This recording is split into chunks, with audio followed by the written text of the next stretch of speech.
Bon dia a tothom. Com deia la Mima, reprodueixo els agraïments, sobretot perquè encara no han passat ni 48 hores d'un apagón generalitzat i massiu del que ni sabem les causes i patim les conseqüències. Així que doblement gràcies per estar aquí y omplir esta sala, que la veritat és que estem molt emocionats. Buenos días también Carlos, Berbel y Luisja y demás periodistas que estéis en Madrid por vuestro interés por esta precandidatura y por conectaros desde Madrid y acompañarnos esta mañana. Bé, com us deia, jo estic molt orgullosa. Personalment vull compartir amb vosaltres les meves emocions. Estic orgullosa i estic molt emocionada. Ja ho estava abans de venir, però veient la sala plena encara ho estic més. De veure el meu equip, el meu company de taula, del que portem treballant durant un any 16 advocades i advocats per un projecte transformador, il·lusionant, en el que el nostre pla de govern 25-29 el que volem és que focalitzi la seva acció pels legítims propietaris del col·legi, que són les seves col·legiades i els seus col·legiats. Començarem un spoiler, em sap greu, perquè ja hem vingut aquí i abans d'arribar ens han preguntat moltes vegades si som la precandidatura continuista. Així que us diré que si per continuisme hem d'entendre coneixement de la institució, vocació de servei per la institució, del grup que formem aquesta precandidatura, us diré amb orgull i prestigi que sí. Però tinguem en compte també, som 16 persones amb mirada pròpia, amb mirada de futur, amb reptes, amb una societat que canvia dia a dia. El dret és viu, ho sabem els que ens dediquem a això. I per tant, només podríem plantejar-nos aquesta precandidatura amb un pla de govern, amb l'estat de la qüestió, amb la situació actual, amb un projecte de futur. En definitiva, somos una candidatura con experiencia, pero con mirada de futuro.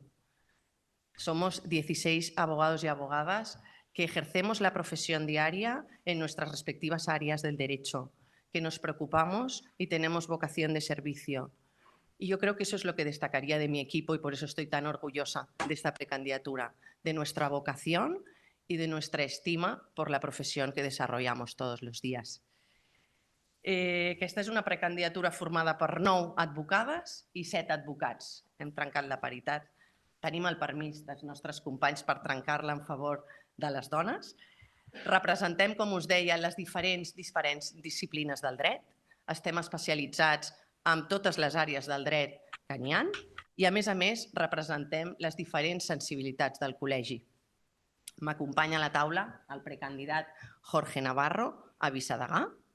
M'acompanyen avui, permeteu-me que digui els seus noms, Cristina Crespo, Luis Rodríguez Pitarque, Natàlia Martí, Ramon Casanova, Cristina Díaz Malnero, Quim Claveguera, Natàlia Santella, Marta Domènech, Àlex Casanovas, Àlex Salvador, mare meva, si ja comencem malament, Vanessa Sánchez, Octavi Gràcia, Cristina Capuz, que s'ha incorporat un poc més tard, i disculpem el nostre precandidat a secretari, en Carles García Roqueta, que no ens ha pogut acompanyar, i la Carmen Sánchez García, que està celebrant un judici a Vilanova que tenia a les 10 del dematí i, com sabeu, Rodalies no funciona i no l'ha pogut celebrar telemàticament, com sí que ho farà la Cristina, que el té a 11:15 a València i el celebrarà a la sala del costat. Així que això és el que representem. Aquest és el nostre equip. Què volem? Volem un col·legi professionalista. Volem un col·legi transversal, integrador, però sobretot un col·legi de prestigi, perquè prestigia ser advocat de Barcelona i pertany al Col·legi de l'Advocacia de Barcelona. I així ho sentim tots els que formem part d'aquesta precandidatura. Volem un col·legi que exigeixi el pagament just i actualitzat de totes les actuacions que presta la nostra advocacia del torn d'ofici, perquè només així la podem dignificar. Lluitarem també per un col·legi que lluiti per una jubilació justa. Avui ens hem llevat i ho he portat perquè dic, mira, sembla que ho hagin preparat, no? L'ordre del dia del Pleno del Congreso de los Diputados es el martes 6 de mayo y en el punto primero toma en consideración de proposiciones de ley del Grupo Parlamentario Socialista sobre, como sabéis, el proyecto de ley del texto refundido de la Ley General de la Seguridad Social por el problema que tenemos con las mutualidades. Soy mutualista, me colegié en el 1998 y es un problema que nos afecta personalmente. Lucharemos desde el colegio para su solución tomando las mejores medidas en este sentido. Som un col·legi que també volem una pòlissa de responsabilitat civil competitiva que vetlli per la integració laboral dels més joves, per la seva integració col·legial, però també que es preocupi pels grans, perquè també són una referència als sèniors a la nostra institució. Com sabeu, qui em coneixeu, vetllarà per la formació gratuïta. És el meu fill prodigi, la formació. Una formació que estigui adaptada als reptes de la professió. Inteligencia artificial, transformación digital, los ADR, esta ley que nos trajeron los Reyes Magos, que nos inquieta, los requisitos de procedibilidad. Estaremos al lado de los colegiados y las colegiadas prestando la formación gratuïta i estando a su lado, porque el ICAP és formació. En resum, que el col·legi és teu, és el nostre clam, ja l'heu vist i el veureu durant tota aquesta precampanya i durant la campanya. El col·legi és teu, el volem significar perquè el col·legi és dels joves, el col·legi és dels sèniors, el col·legi és de l'advocacia d'empresa, el col·legi és dels ADR, el col·legi és formació i un llarg etcètera. Tots els eixos estratègics giren entorn a que el col·legi és dels col·legiats i de les col·legiades. Ara amb en Jorge Navarro desgranarem, com deia la Mima, 3-4 titulars que ens ha semblat importants, perquè em sembla que també tenim previst, no sé si es farà una projecció d'un vídeo, amb la qual no us volem tampoc cansar. Jo em centraré en primer lloc, abans de donar-li pas al Jorge, amb la funció pública. Sabeu que el col·legi professional té una funció pública per la qual tots tenim una col·legiació obligatòria. Aquesta funció pública serà responsabilitat i desempenyada en protagonisme pel nostre precandidat a vicedegà en tot el que significa l'emparament de l'advocacia i la seva deontologia i la CRAG. I, per tant, jo us explicaré els honoraris, perquè és la tercera pota d'aquesta funció pública i era el marrón en la rueda de premsa, me la quedé yo. Per què és important per nosaltres els honoraris? Porque hoy estamos en una situación de inseguridad jurídica.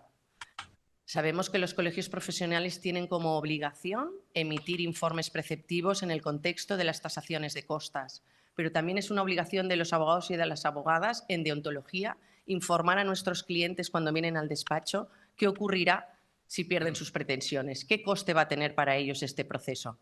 Y hoy estamos sumidos en una situación de inseguridad. Sabéis que nuestro colegio es un hecho notorio, ha sufrido 2 sanciones de la CNMC, que están recurridas y, por tanto, es una prioridad para nuestra precandidatura luchar y reivindicar y perseguir que estos recursos vean su fin, que estas sanciones se vean desestimadas, que el colegio defienda que su actuación ha sido la que de conforme a la legalidad, pero no solo eso, iremos más allá. Nuestro colegio tiene que tener unos criterios de honorarios que impregnen de seguridad jurídica nuestro día a día y no podía ser de otra manera. Los vamos a conseguir. Dono pas al Jorge Navarro, candidat a vicedegà, i així descanso una mica. Gràcies. Bon dia a tothom, buenos días a todos. Agrair a la Cristina la presentació, les amables paraules que ha tingut per tothom y personalmente también para mí. Gracias, Cristina. Voy a ser muy breve, creo que Cristina lo ha dicho todo. Simplemente voy a dar 2 pinceladas, si os parece, pues un poco para comentar eso que apuntaba ella en relación a lo que sería pues, el amparo colegial y quizá las funciones deontológicas, por decir algo, pero yo creo que ella ha sido muy sucinta, pero muy clara. Es cierto que yo creo que nos encontramos permanentemente con disfunciones judiciales. Creo que esas disfunciones judiciales en el ámbito de la administración hemos de acabar con ellas. Esto no estamos en la época de Franco ni en la época de la transición. Hay cosas que son inaceptables. No puede ser que en el siglo XXI estemos todavía con normativa que permite la conciliación laboral y que tengamos que ir a un juzgado porque nos suspenden por una baja por embarazo o por cualquier circunstancia familiar, porque fallecido un familiar, etcétera. Creo que eso hemos de cambiarlo y creo que no cuesta tanto una cierta sensibilidad por parte de todos los juristas o los que operamos en el ámbito de la administración de justicia. Dicho esto, sí que es cierto que eso pasa por un amparo colegial, que el colegiado se vea efectivamente, digamos, protegido de una manera directa y de alguna manera pues, eficaz, que no sea meramente pues, que se conceda un amparo, sino que haya, digamos, un protocolo con el TSJ que intentaremos articular para que eso sea, pues, digamos, ágil y dinámico. Y luego, por otro lado, pues, digamos, la parte deontológica. Todos sabemos que la sociedad está cambiando, eso implica a veces pérdida de valores, esto nos damos cuenta de que ese bien común que existía antes, esa idea platónica de hace muchos siglos, se está perdiendo. Creo que en la abogacía pasa lo mismo. Es cierto que creo que todos vemos comportamientos un poco anómalos a veces por parte de compañeros y es cierto que hemos de acabar con eso. Yo creo que no podemos tolerar determinadas también, de la misma manera que criticamos situaciones del ámbito judicial, hemos de criticar también situaciones desde dentro. Y creo que ha cambiado todo mucho desde hace unos años, desde que yo me conocí hace 30 años, y hemos de mejorar también la formación deontológica. Creo que a veces hay una cierta ignorancia de los propios colegiados, del alcance o de las obligaciones que tienen para con el resto de compañeros, y creo que es algo muy mejorable y que no nos cuesta nada impartir esta formación desde el colegio. Dicho esto, pues poco me queda por decir, solo pues que estamos abiertos a cualquier pregunta que nos puedes formular. I, lògicament, doncs, també tindrem una bústia de suggerències per tenir a la web o en el futur també, si guanyéssim, doncs, perquè qualsevol advocat pugui enviar un correu d'una manera ràpida i àgil doncs, per fer suggerències, queixes o el que vulgui. Así que, nada, sin más, pues... Déjame acabar con Sí, formación. por supuesto. Ya que he dicho que era mi hijo y es un eje estratégico, Sí. déjame acabar con formación antes de les preguntes. Molts de l'equip que ens acompanyen o han sigut professors de l'Escola Pràctica Jurídica o professors del màster o han dirigit algun curs o han format part de seccions i comissions com l'Advocacia Jove, que tenim aquí el seu president, o la presidenta de la secció de Dret a Família o la vicepresidenta de la secció de Dret Mediambiental, o qui va formar en el seu dia la Comissió d'Advocats d'Empresa. Com us deia, som gent de vocació de servei, però la formació creiem que és molt important, tant en deontologia, com ens deia el Jorge, perquè si no coneixem les normes que impregnen la nostra professió, difícilment ens comportarem bé, però sobretot amb una actualitat que ens envolta, com la intel·ligència artificial, els ADR, com us deia abans, la transformació digital i un projecte molt personal que us volia dir, com a dos projectes molt personals que us volíem dir dins de l'eix estratègic de formació. Us retornarem als col·legiats i a les col·legiades en hores de formació allò que pagueu amb quotes. Creiem que és un dels titulars que volíem donar avui amb molta il·lusió i compartir amb vosaltres. I segon, tenim un projecte social il·lusionant. Un membre de la nostra Junta més tindrà la responsabilitat de que així sigui, que es desenvolupi un projecte que el denominem 12 congressos, 12 causes, perquè la funció social de l'advocacia per nosaltres també ha de ser protagonista. La nostra precandidatura està compromesa amb el món fundacional i no ens semblava millor unió per demostrar-ho que amb la formació. Així que ara sí, amb aquests dos titulars que volia oferir des de la formació, no sé si entramos vídeo o això ho ha de dir la Mima, le paso la palabra. És el vídeo de presentació de la candidatura.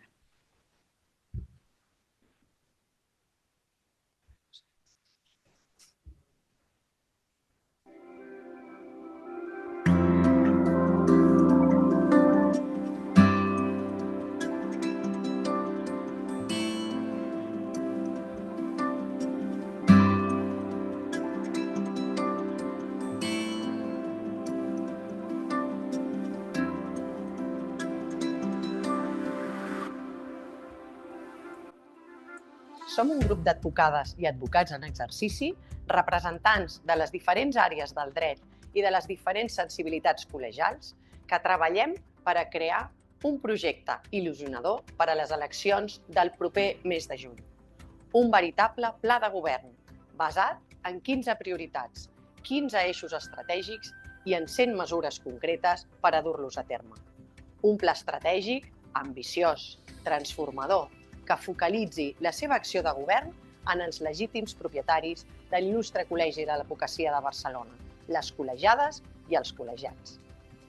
Volem un col·legi que reivindiqui la nostra funció social i ens empari utilitzant la força del col·lectiu davant qualsevol abús d'autoritat. Un col·legi que exigeixi el pagament just i actualitzat dels companys que presten el servei del torn d'ofici, que els dignifiqui. Un col·legi que lluiti per una jubilació justa, per una pòlissa de responsabilitat civil més competitiva, per més oportunitats per a tots i totes, que vetlli per la integració laboral i col·legial dels més joves i que es preocupi pels més grans. i que ens garanteixi formació gratuïta per ajudar-nos a afrontar els nous reptes de l'advocacia, els ADR, la transformació digital de l'advocacia, l'intel·ligència artificial i els molts canvis que està experimentant actualment la professió. Volem un col·legi professionalista i transversal que se centri en vetllar pels teus drets individuals i col·lectius. Unes delegacions de proximitat on es reivindiquin els teus drets, emparant i formant a tots els col·legiats i col·legiades de les nostres delegacions. Un col·legi internacional en el que es reflexioni, que sigui un centre de debat jurídic, es pugui influir en factors claus de l'empresa i l'economia i amb una mirada social, destacant la funció social de l'advocacia. Un col·legi que literalment et retorni en serveis allò que pagues en quotes, perquè l'ICAP és teu. L'ICAP és teu. L'ICAP és teu. El ICAP es tuyo. És teu. L'ICAP es teu. És teu. Es teu. És tu. Es teu. És teu. Es teu. És teu. Teu. L'ICAP es teu. Es tuyo. L'ICAP és teu.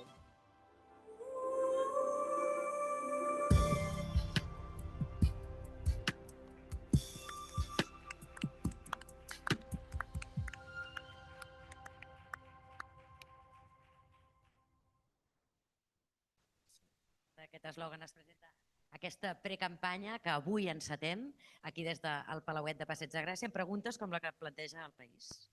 Què tal? Què tal? Bon dia. Jesús Garcia del País. Com esteu?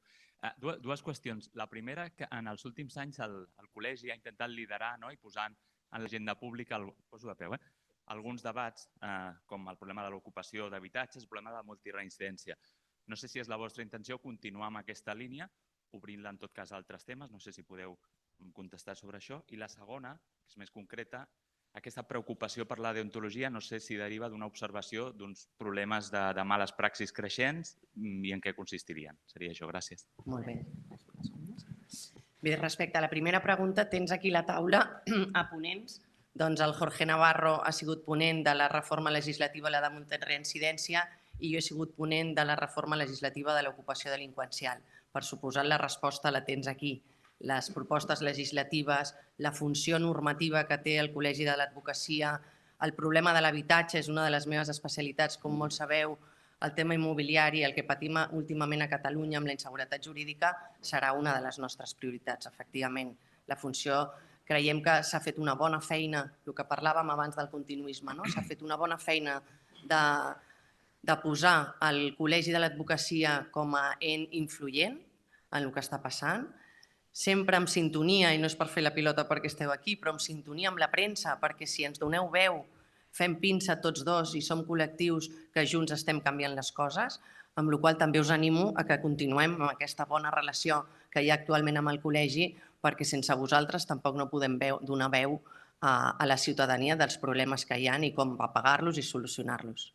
De la deontología le dejo al meu company. Sí, añado solo unas cositas en lo que manifiesta Cristina. A ver, yo creo que al final los abogados estamos en las trincheras de los problemas de los ciudadanos.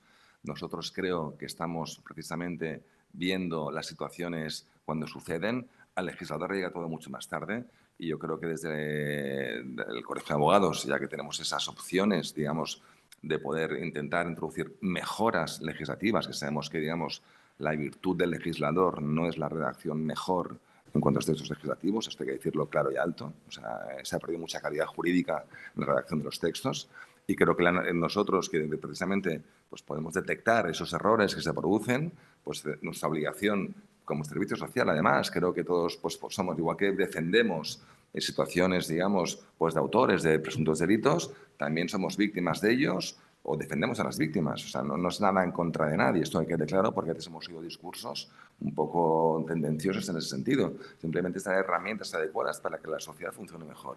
Creo que tenemos esa obligación social de hacerlo. Luego, en cuanto al tema de deontología, bueno, simplemente es lo que decía. Yo creo que yo estuve ya de diputado de deontología hace pues, unos años, hace 10 años. Creo que es un aspecto mejorable. Creo que se ha hecho mucho esfuerzo en el colegio por que las cosas funcionen de una manera adecuada, pero creo que al final detectamos, quizá en el ejercicio propio de la profesión, pues quizá la gente pues quizá más joven o una pérdida de valores en algunas ocasiones y que creo que hemos de reconducirlo. O sea, cosas que eran impensables hace unos años, como aportar documentación pues, confidencial entre abogados. También pasa con algunas fuerzas policiales, que también aportan documentación de abogados y eso también creo que el colegio debe ser fuerte con eso. Yo creo que hay cosas que no se puede permitir. De esa manera que hay conductas, todos sabemos a un caso muy conocido de algún abogado, desafortunadamente, pues que está acusado por múltiples delitos, que ha sido condenado en ocasiones y que sigue ejerciendo. Creo que hay cosas que hay que mejorar. Podemos mejorarlas del colegio, igual que tiene que proteger al abogado, también hemos de exterminar o intentar acabar con determinadas conductas que no ayudan al buen desarrollo y el prestigio de la profesión. Es así. Anem a l'economista i després a RAC1. Bueno, yo tenía 3 preguntas. Está habiendo mucha discusión sobre si la planta judicial de Cataluña es suficiente para atender las demandas de la ciudadanía. Quería una valoración de la señora Vallejo sobre este asunto, en medidas en marcha, pero bueno, ¿cómo se ve este tema desde su candidatura? Por otro lado, es verdad que el colegio está saneado económicamente, pero más de la mitad de los gastos corresponden a gastos de personal. No sé cómo se plantea su candidatura, su precandidatura, digamos, la estructura de plantilla del colegio, si habría que mantenerla o quizá habría que adelgazarla. Y usted se ha defendido de que su candidatura no es continuista. También se comenta que bueno, es más cercana a los grandes despachos de abogados. No sé si quiere hacer algún comentario al respecto. A los grandes despachos, grandes bufetes. Nuestra precandidatura. Sí. Bien. Gracias. A ver si contesto a las 3 preguntas y me ayuda aquí mi compañero de mesa. En cuanto a la primera, sabéis todos que, como decía antes, ¿no? Hemos venido de los Reyes Magos con una ley orgánica de eficiencia del servicio de justicia que no solo nos cambia el paradigma en el ejercicio de la profesión, sino que va a cambiar, espero que no sea un cambio de rótulos en la ciudad de la justicia. Espero que no signifique esta ley orgánica de eficiencia que donde hablábamos de juzgado de primera instancia hablemos de tribunal y que donde hablábamos de juez hablemos de sección. Somos optimistas en esta precandidatura, pero si las cosas no son así y simplemente lo que vemos en el desarrollo es que no se va a mejorar la planta judicial, no va a ser eficiente, no va a solucionar los problemas que tenemos hoy de pendencia judicial, que derivan no solo de la pandemia y de huelgas de letrados de la Administración de Justicia, sino que tenemos un problema grave de sobrecarga. Si esta ley, que en principio ha venido para solucionar estos problemas, no los soluciona, precisamente uno de nuestros ejes estratégicos es la Comisión de Relación con la Administración de Justicia.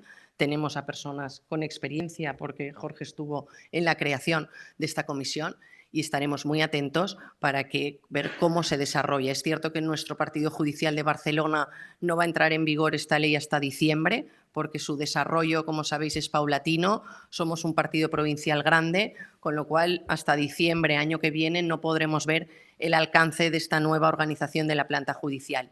La relación con las instituciones, en concreto con el conseller Espadaler de Justícia, con Yolanda Aguilar, y con el resto de instituciones de la Judicatura, Sala de Gobierno, el Tribunal Superior de Justicia de Cataluña, es excelente. Creo que es bueno que las relaciones de la precandidatura nos conozcan, sepan que ejercemos la profesión y que nosotros también los conozcamos a ellos, porque las relaciones personales hacen mucho, o esa es al menos mi opinión, para mejorar las cosas. Así que espero haber contestado esta primera pregunta. En cuanto a la segunda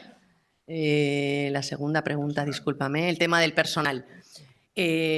Precisamente en nuestra precandidatura hemos fichado a un economista abogado, porque creemos que quién mejor que entender los números que un economista. Su larga trayectoria es más como economista que como abogado, pero como abogado su corta trayectoria le dignifica por muchos años más de profesión que espero compartamos con él, y además está especialista en el ámbito concursal.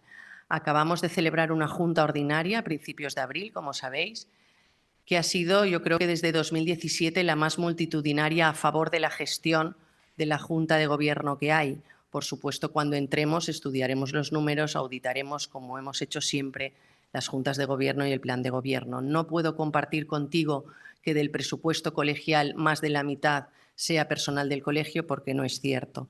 Por lo que te decía antes, somos conocedores de la institución, pero si no lo fuéramos, como colegiados que hemos ido a votar, nos han mostrado las cuentas. No querría decir números porque igual me equivoco, pero seguro que no supera, era inferior al 50% del presupuesto el personal. Mucho de ese personal, además, subvencionado, porque hay 70 trabajadores que están destinados a la abogacía de oficio y que con los convenios de la Generalitat se abonan sus emolumentos, aunque sea deficitario, y por eso es una función pública del colegio la abogacía de oficio. Así que valoraremos cómo está, pero tengo que matizar eso en la respuesta. Y por último, nuestra precandidatura, lo quiero decir en titular, porque además es un orgullo para mí, se ha ido constituyendo y cohesionando durante un año. Representamos todas las áreas del derecho, sin perjuicio de que unos tengan más de 20 años de ejercicio, otros tengan 5 años, otros pertenezcan a un gran despacho, otros tengan un despacho como el mío, que somos 3 socias, 2 abogadas y una secretaria, o otros pertenezcan o trabajen en una fundación. Cada uno ha sido escogido precisamente para que de forma transversal representemos a todo el colectivo. Queremos representarlo no solo en las áreas del derecho, en la sensibilidad de los colegiados y colegiadas que pertenecen al colegio, pero las etiquetas no me gustan. La verdad es que no somos ni la precandidatura de los pequeños despachos ni de los grandes despachos. Somos la precandidatura profesionalista, que prestigia la profesión y que para mí el titular es que tenemos una vocación de servicio que ponemos a disposición de nuestros colegiados. Perfecte. Benet Íñigo, de RAC1. Hola, bon dia. Anava a preguntar sobre ocupacions i sobre llei d'eficiència. Gràcies, companys. Així que afegeixo un altre punt. He vist que poseu com a una de les prioritats o un dels punts en el vostre programa el tema del català a la justícia.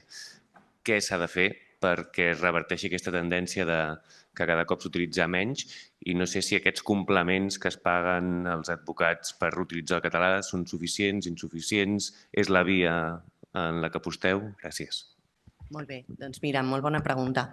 Més que la justícia l'hem volgut anomenar el català en el dret, perquè és molt més ampli. No només ens preocupa que la justícia, amb l'excusa de que l'escola judicial està aquí, hi ha molts jutges que venen de fora i no entenen el català i sabeu que per obligació durant un any han d'exercir a Catalunya, doncs no coneguin el català, això no pot ser una excusa. Tenim intel·ligència artificial, tenim mitjans, transformació digital. Hem de poder implementar, ara que tenim una llei d'eficiència amb una planta judicial que s'ha de reformar, tenim que implementar el català en tots els àmbits, no només en la justícia, sinó també en el dret, a les universitats, que precisament tenim un percentatge molt petit d'ús del català a les universitats. Com volem que els nostres graduats que es convertiran en advocats parlin en català, facin escrits en català, si a la universitat no s'imparteixen les classes en català. Per tant, serà una prioritat fer balanços, fer estudis, impulsar amb força el català en el dret, no només en la justícia. I, per suposat, hem volgut incloure en aquest punt el desenvolupament del nostre dret civil català. Tenim un dret propi, que és més europeu que el dret comú. Un dret que serveix perquè moltes sentències del Tribunal Suprem facin jurisprudència tenint com a referent el que ja està passant aquí o ja s'ha legislat aquí. I el dret civil català hem de potenciar, no només la llengua, que s'implanti en el pla docent de l'escola judicial. Tenim aquesta proximitat, l'hem d'aprofitar. I tenim, en quant al català i al dret civil català, aquí davant a 2 senyors que, a més, ho porten a les venes, ho porten amb il·lusió i estic segura que ho impulsaran i posarem el nostre granet de sorra. Així que t'agraeixo molt la pregunta. Més preguntes? Hola, Toni Muñoz de La Vanguardia. Jo tenia una pregunta pel Jorge Navarro, ja que va ser un dels redactors d'aquesta proposta per lluitar contra la multireincidència. La setmana passada el fiscal superior de Catalunya va fer una explicació, la presentació de la memòria de l'any 2023, molt d'actualitat, al Parlament, i va posar sobre la taula una proposta per ajudar a lluitar, segons el seu parer, contra la multireincidència, que era recuperar la figura de l'arrest de 30 dies, que crec que és una figura que estava al Codi Penal del 95. Aleshores, jo era... Què us sembla aquesta proposta? I després, quines propostes considereu que s'haurien d'implementar per lluitar contra la multireincidència? No sé si us remeteu a la proposta que ja va redactar tu, Jorge, o si en teniu algunes altres propostes o algunas altres idees. Gràcies. Vale, mira... Gracias, Tony. Bueno, a ver, yo creo que de alguna manera todos somos conscientes de que las reformas legislativas son muy útiles, pero que se recogen los frutos después de mucho tiempo, ¿vale? Creo que ahora, después de alguna reforma que haya habido, lo que necesita la Administración de Justicia es medios. Y medios es dinero. No me digas por qué, pero también hay que decirlo claro y alto. A ningún gobierno de España le ha interesado nunca que la justicia funcione. Eso es evidente, y creo que todos somos conscientes de eso. Dicho esto, creo que también es muy importante que de alguna manera, en el ámbito de lo que estamos, digamos, reclamando, que es, pues, digamos, todo eso que comentas de la reincidencia, lo de los medios ya te lo he dicho, creo que es muy importante esa sensibilidad de todos porque las cosas mejoren. Al final, por muchas normas que tengamos, si no hay más juzgados, que creo que la realidad es esa, eso no va a funcionar. Con lo cual, yo creo que el elemento básico no puede ser que un juicio rápido se señale a 2 años vista en Barcelona. En Bilbao no pasa, se señala a los 15 días que marca la ley. ¿Vale? Algo sucede y eso simplemente es que no funciona. No funciona porque no hay medios, porque no interesa o se prefiere gastar el dinero en otras cuestiones presupuestarias. Ya sabemos que además en el ámbito de la Administración de Justicia, pues ahí ya tiene competencias muy altas en cuanto a eso, o no hay dinero o se destina a otras cosas. Es una cuestión de opción legislativa y del poder político. No pasa nada. Pero sí que creo que hemos de reivindicar esas mejoras porque si no se reivindican, nosotros es verdad que hemos de estar siempre, yo siempre lo digo, los abogados somos los centinelas de los ciudadanos en cuanto a los derechos y garantías.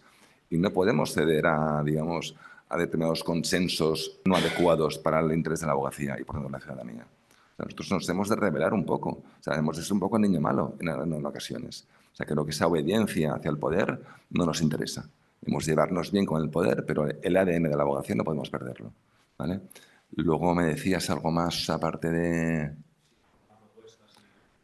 Per la reincidència. No, sí, no, lo decía, propuestas legislativas sí que es verdad que tenemos para mejorar el redactado, creo que el anterior ha generado muchas disfunciones, pero creo que volver a provocar una nueva redacción que entre en vigor hasta que se aplique con un periodo transitorio, con lo anterior que hay, que aún se aplica o lo anterior de lo anterior, es un caos legislativo que genera una autèntica locura para todos. Tenim 4 peticions de preguntes. Comencem per el periòdico, passem per ACN, Crònica Global i el Nacional. Periòdico. Ya te vemos. ¿Qué tal? Germán, hola, ¿qué tal? ¿Cómo estáis? En los últimos años el Colegio de Abogados ha significado mucho la lucha contra la violencia de género. No solo ofreciendo datos específicos en este tipo de actuaciones y servicios que ofrecéis, sino también en el acompañamiento integral a la víctima. Quería saber, desde vuestra candidatura, este tema, cómo lo vais a llevar, qué pensáis hacer y si pensáis en algún tipo de presión hacia la Administración para que muchas víctimas que siempre se han sentido desprotegidas en este ámbito, pues consigan ese reconocimiento y esa ayuda. Gracias. A ver, Germán. Sí, contesta. Contesta. No, solo un apunte. A ver, hay permanentemente modificaciones legislativas en pro de defender los derechos de las víctimas, que es lógico. Nosotros, evidentemente, tenemos como muy imbuido el derecho de defensa. Eso no es incompatible con defender también, lógicamente, los derechos de las víctimas. La normativa, las recientes reformas incluso, pues cada vez introducen más reformas en pro de los derechos y garantías de las víctimas. Y sí que es cierto que, lógicamente, el Colegio siempre es sensible, pero es sensible con las víctimas y sensible con los derechos.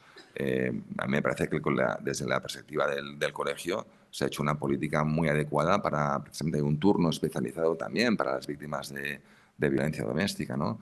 Con lo cual, yo creo que en todo caso nunca iremos a menos y en todo caso siempre iremos a más. Pero bueno, Cristina puede completar quizá la respuesta. No, en cualquier caso, la respuesta es dentro de los ejes estratégicos que está el amparo, que está el cumplimiento de la legalidad y lo que hablábamos con el compañero antes, creo que era del país, la comisión de normativa.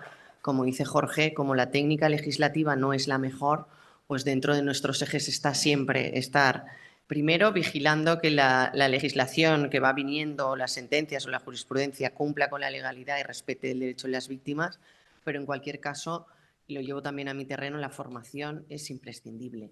Y la formación, además tenemos una ley que nos obliga a dar formación gratuita en estos asuntos. Creo que se está implementando y el colegio, por supuesto, siempre ha estado al lado de las víctimas, como bien reconoces, Germán, pero tenemos que seguir, porque desgraciadamente cada día nos levantamos con noticias y seguimos. El Estatuto de la Víctima funciona, por lo que parece. Por lo tanto, tenemos que seguir reivindicando desde la abogacía ese turno específico, pero también esa formación, no solo de la abogacía, sino también de la judicatura, de la perspectiva de género y ser un poco globales, ¿no? Porque también el cómo se celebren los juicios, todo ayuda, ¿no? Para proteger a la víctima y, bueno, pues siempre es notorio que hay titulares de todos estos temas y bueno, pues ahí estará el colegio para defender a las víctimas, a la abogacía y sobre todo para formarla, que nunca sea un problema de desconocimiento de la norma el que no se proteja a la víctima, que sean otras disfunciones que también estemos ahí para con la CRAG poder-les solucionar. I l'última, ha dit que la formació, si tots els advocats, la quota que paguin, se'ls retornaran formació. Això com funcionarà? O sigui, seran uns diners que val tantes hores de formació a l'any? Bé, en quant al tema que manifestes de la jutgessa, de la Paquita Verdejo, si és cert que hem vist compareixences de lletrades col·legiades a Barcelona, a TV3 i altres mitjans, queixant-se, i la veritat és que ha sorprès el col·lectiu. Jo ho sé per referència perquè no estic a la Junta de Govern actual, no? Però sí que he format part de la CRAG, i el Jorge també, i sabem com funciona, i la Comissió de Relació a l'Administració de Justícia es posa a disposició de les nostres col·legiades per les queixes, per les disfuncions que hi ha amb la justícia. No hi ha una sola queixa al Col·legi de l'Advocacia respecte a aquesta jutgessa. Si ens queixem, però no ho fem pels mitjans oficials i institucionals, de què ens serveix el col·legi? D'aquí que diguéssim que el nostre pla de govern o el nostre clam és que el col·legi és teu, perquè que tu surtis a un mitjà però no vinguis al teu col·legi perquè t'empari, no et podran parar. Aleshores, si hi ha queixes contra aquesta jutgessa o qualsevol altra, el que faran és que la sala de govern amb el Tribunal Superior de Justícia de Catalunya, que tenim una comissió mixta feta per això, ho podrem solucionar.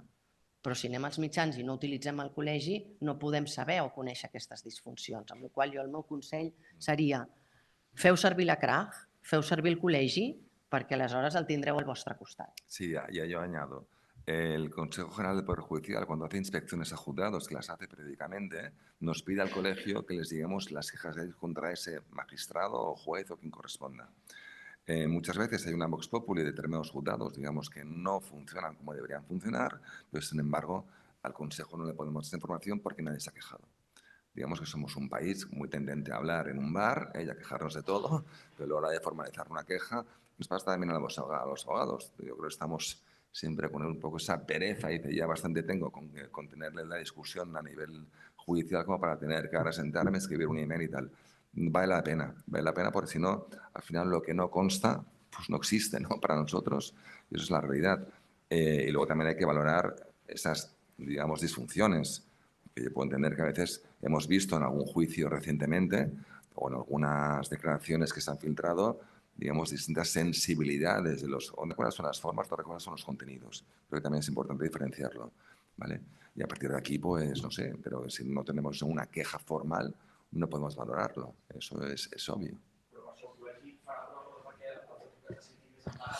Sí. Sí, no, para descontar, no, desde luego la voluntad del colegio es que precisamente ninguno tenga temor de ir a denunciar solo ante ese malentendido, represalia, que yo creo que no existe en realidad, ¿vale? Es como las víctimas pues que denuncian, luego no suele ser habitual que luego las víctimas sean asesinadas por el autor de un delito de robo, de tal, ¿no? O sea, es verdad que pueden tener ese temor. Pues aquí en la abogacía creo que eso es muy lejano. Creo que tampoco tiene que existir ese temor de que un juez teme represalias, sobre todo si existiera, que sepa que el amparo colegial, que para eso estamos como colegio, que se sienten, digamos, seguros, amparados y fuertes. O sea, es así. Uno de nuestros compromisos, de esos 100 compromisos que anunciábamos, és el decanato abierto, el deganat obert.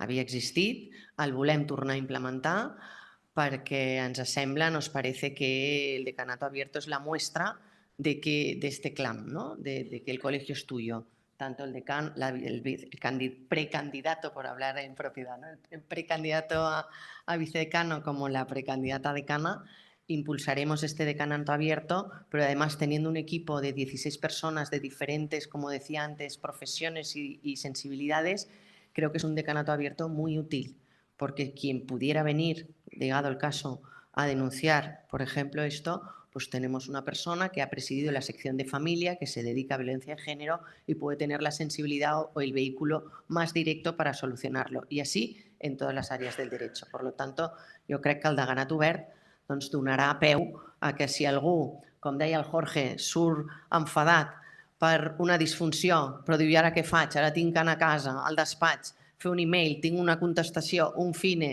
quin rotllo, demana hora al deganat obert, bé, ens ho explica i ja ho canalitzem nosaltres, perquè com bé deia l'Aleix, no sé el que ens costarà, però sí que et dic que hi ha 200 treballadors al col·legi que fan que funcioni i sigui una màquina eficient. Així que optimitzarem els recursos perquè així sigui. No sé si hi havia altra pregunta que m'he despistat. Torn d'ofici. Torn d'ofici. Com sabeu, amb l'arribada del conseller Espadaler s'ha pogut anunciar un nou conveni. Des del Consell de l'Advocacia Catalana es reivindicaven 23 milions d'euros, perquè portem molts anys sense actualitzar el torn d'ofici. S'han aconseguit 8. ¿Ens sembla bé? No, ens sembla poc. Si en demanaven 23 i ens en donen 8, soy negociadora toda la vida y soy civilista. No, nos parece poco. El tesorero me mira, és poco. Per tant, seguirem reivindicant. Hem d'arribar als 23 i potser quan arribem als 23 ja s'han demangat uns altres perquè van passant els anys. Però com deia el Jorge, lo que siembra uno lo recoge otro. No ens importarà que ho reculli altre mandat, però el nostre pla de govern serà durant 4 anys reivindicar que l'advocacia d'ofici estigui dignificada. I per últim, el tema de les quotes. Veurem el director financer del col·legi com rep aquesta proposta, però creiem que és factible pel coneixement que hem tingut de com funciona la formació i creiem el que estem proposant és que les quotes mensuals es puguin bescanviar per hores de formació. Aquesta és la nostra proposta, creiem que és viable. Si és cert que hi ha una part de la quota que es dirigeix a altres institucions, però la quota que és nostra la bescanviarem per hores de formació i això sí que és un compromís i una promesa que fem als col·legiats i col·legiades. Crònica Global. Hola, bon dia. Soc la Míriam Sant Germain de Crònica Global. Dues preguntes. Fa una estona heu parlat de les pràctiques, fins i tot advocats condemnats, per tant, males praxis d'alguns advocats, i heu parlat d'aquesta voluntat de la formació en el codi deontològic, etc. No sé si podeu detallar una mica més quines mesures voleu implementar per castigar, sancionar o fins i tot expulsar del col·legi d'advocats a advocats que estan condemnats o de forma ferma i que tenen una mala praxis i que tot i així segueixen exercint com a advocats. I la segona pregunta, així les llenço les dues de cop i torno al micròfon. Heu parlat d'un projecte social, no sé si ho he entès bé, 12 congressos, 12 causes. No sé si ens el podríeu detallar una miqueta més perquè ens heu fet així un spoiler, però a veure si ho podríem ampliar. Gràcies. Jo respondré a la primera pregunta. En relació a aquestes situacions, diguem-ne, indesitjables que es produeixen amb companys. Tenim un problema, o tampoc és un problema, però sí que de vegades ens podem trobar amb una persona que està, quan és objecte de condemna, l'execució de la pròpia sentència se'ns comunica i porta automàticament, òbviament, si està relacionat amb el delicte, la suspensió en la professió. Inclús es podria acordar a nivell col·legial l'expulsió. Clar, quan estan las investigaciones están judicializadas, eso automáticamente implica la suspensión del procedimiento colegial. Con lo cual ya sabemos también que los procedimientos judiciales duran mucho y a veces las sentencias no son firmes y eso pues ya sabemos que imaginémonos que después de, a lo mejor, si el colegio lo hiciera, que no lo hace, te voy a comentar, suspendiera cautelarmente a un abogado en el ejercicio de la profesión y luego después de 6 o 8 años resulta que es absuelto, pues claro, le has matado civilmente a su modo de actividad profesional y eso es, digamos, complicado de conciliar. Debemos de respetar también la presunción de inocencia, pero hay determinados aspectos que a veces pueden colisionar con el buen ejercicio o el buen nombre de la abogacía de determinadas personas que están excesivamente implicadas en hechos, pues digamos, no muy adecuados socialmente y que luego resulta que pueden ser muy sospechosos, puede ser muy feo o poco ético lo que han hecho, pero puede ser no delictivo. Entonces esas fronteras son complicadas. Claro, nosotros tenemos de respetar eso y no siempre es fácil de tomar decisiones, digamos, preventivas, porque puede colisionar con las garantías que te comentaba.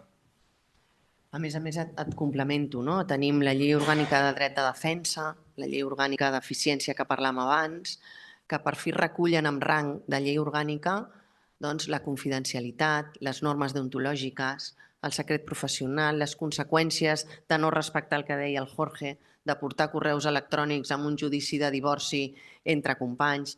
Tot això, per sort, hi ha coses de les normes que també ens podem congratular, no? I una és aquesta, que s'hagi per fi regulat amb llei orgànica que el no respectar la confidencialitat suposa una prova il·lícita i, per tant, s'expulsarà de l'expedient tot allò que portem que no havíem de portar. Dins de la funció pública, com deia el Jorge, no només tenim el Jorge, que havia sigut responsable d'ontologia, tenim en Ramon Casanova, que ve de la Junta sortint, que ha sigut responsable d'ontologia, i a més tenim un coneixement de que la formació específica en positiu creiem que pot solucionar aquest problema. Moltes vegades no és que vulguem fer malament les coses, és que sembla que la deontologia no s'hagi d'ensenyar. S'aprèn en els màsters d'accés o d'advocacia perquè l'examen estatal em pregunta coses d'ontologia i ja no sé més i no me vuelvo a formar. Creiem que és molt important que en la formació continuada sempre estigui en positiu la formació en deontologia i que si volem un col·legi de prestigi i volem dignificar la professió, que millor que ens ho apliquem a nosaltres mateixos i puguem exercir la nostra professió de la millor manera possible. Respecte al projecte social, és un projecte que ens fa molta il·lusió. Hem vist que la formació mou muntanyes, un congrés immobiliari t'omple el saló d'actes i hi ha un impacte de premsa durant una setmana parlant d'aquest congrés de formació, però desgraciadament amb el nostre dia a dia, si vols que un tema o una finalitat o una fundació et vingui a explicar els seus objectius, doncs has de tirar d'agenda personal per omplir mitjanament la sala. El món fundacional a Catalunya està molt present, fa una feina molt important, no només per les persones vulnerables, sinó també en el món cultural. Volem estar presents en el món fundacional i pensàvem que les sinergies que ens donen la formació poden ajudar en el dia a dia i en visibilitzar i ajudar també econòmicament en el món fundacional. Per tant, 12 congressos, 12 causes seria els congressos, per suposat, tindran relació amb l'advocacia, però per posar-te un exemple, el proper congrés immobiliari, que ja ha sigut un lobby incorporat amb diferents institucions, el Col·legi de Notaris, registradors, Cambra de Comerç, administradors de finques, APIs i advocacia catalana, ens ajuntem ja fa 5 anys per fer un congrés immobiliari, per què no, amb la repercussió que té, donar-li una píldora al grup de treball, ara estic posant un exemple sobre la marxa, però el grup de treball que acaba de tenir el reconeixement de la Fundació Sant Raimon de Penyafort del sensellarisme, que posa de manifest que hi ha 6.000 persones vivint al carrer a Barcelona. Doncs si li podem donar aquesta visibilitat, explicar el que fan i a més donar un impuls a la proposta legislativa, aquest projecte i aquesta causa tindran una sinergia molt important. I així, amb diversos temes. Acabem amb 3 preguntes que ens arriben de part de Luis Sánchez des de Madrid a través del chat de l'streaming. En una diu, usted que conoce bien el ICAP, ¿qué cambios necesita la entidad colegial para adaptarse a los nuevos tiempos? Bien. La primera. La conocemos los dos, yo de mi opinión y tú la tuya, ¿te parece? En castellano, por favor. Sí, claro. Luisja, gracias por la pregunta y por continuar ahí después de este ratito. Vamos a ver, cambios que necesita, es lo que decía, es un plan de gobierno actual, pero ¿por qué es necesario? Porque la transformación digital ha venido para quedarse, la inteligencia artificial también, hay muchas inquietudes en torno a ambas cosas, hay brecha digital, se han puesto en marcha por el colegio lo que se llama Ciberdret, talleres de Excel, de PDF, de Word. Y os podéis imaginar, han habido miles de inscritos abogados y abogadas para hacer estos talleres, que dices, ¿cómo puede ser? Pues lo es. ¿Qué nos corresponde? Coger lo que se ha instaurado en estos 4 años, adaptarlo a la realidad. Cada vez hay inteligencias artificiales más adecuadas y que nos hacen más fácil el trabajo y, por lo tanto, coger el guante de lo que se ha hecho, desarrollarlo y adaptarlo a la actualidad. Estupendo. Pregunta también, ¿cuáles serán las primeras medidas en esos 100 días primeros de gestión? Bien, pregunta difícil, Luisja, y eso que eres amigo, ¿eh? Así a modo de titular. Así a modo de titular, ¿no? Bien. Todo. Si esta precandidatura llega a tomar posesión, si no tengo mal las fechas, creo que tomamos posesión un mes de julio, con lo cual... en lo primero que tenemos que trabajar si queremos una póliza de responsabilidad civil más competitiva es poner hilo a la aguja, como se dice aquí, empezar desde el 1 de julio, 2 de julio, no sé qué día se toma posesión, para que eso sea posible, porque la póliza se renueva a 31 de diciembre de 2025. Por darte un ejemplo de función pública, la abogacía del turno oficio, el conseller Espaladale, ya le hemos hecho saber que en cuanto tomemos posesión la primera reunión va a ser con él para pues, los temas que han salido hoy, ¿no? Seguir dignificando, módulos, etc. Perfecto. Y la última dice, ¿qué va a hacer ante la escasa participación que hay habitualmente en las elecciones? La última vez fue de un 23%. Sí, a ver, yo creo que esto es un drama y esto es un fracaso de las sucesivas juntas. Yo he formado parte de una del colegio. Yo creo que hay una cierta endogamia, no vamos a negarlo, eso es cierto, en los colegios. Es lamentable, la idea es intentar abrirlo.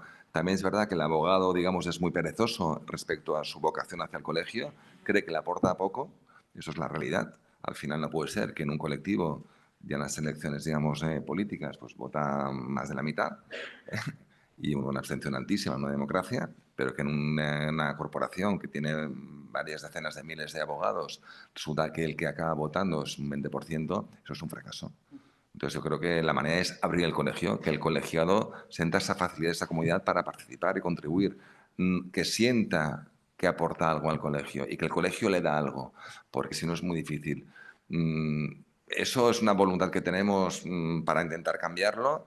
Se ha intentado en diversas juntas, pero no es fácil, no es fácil. Y es verdad que es un fracaso, insisto, de las sucesivas juntas, porque no puede ser que estemos así. Nuestro lema, Luisja, el ICAP es tuyo, es un reclamo, un clam.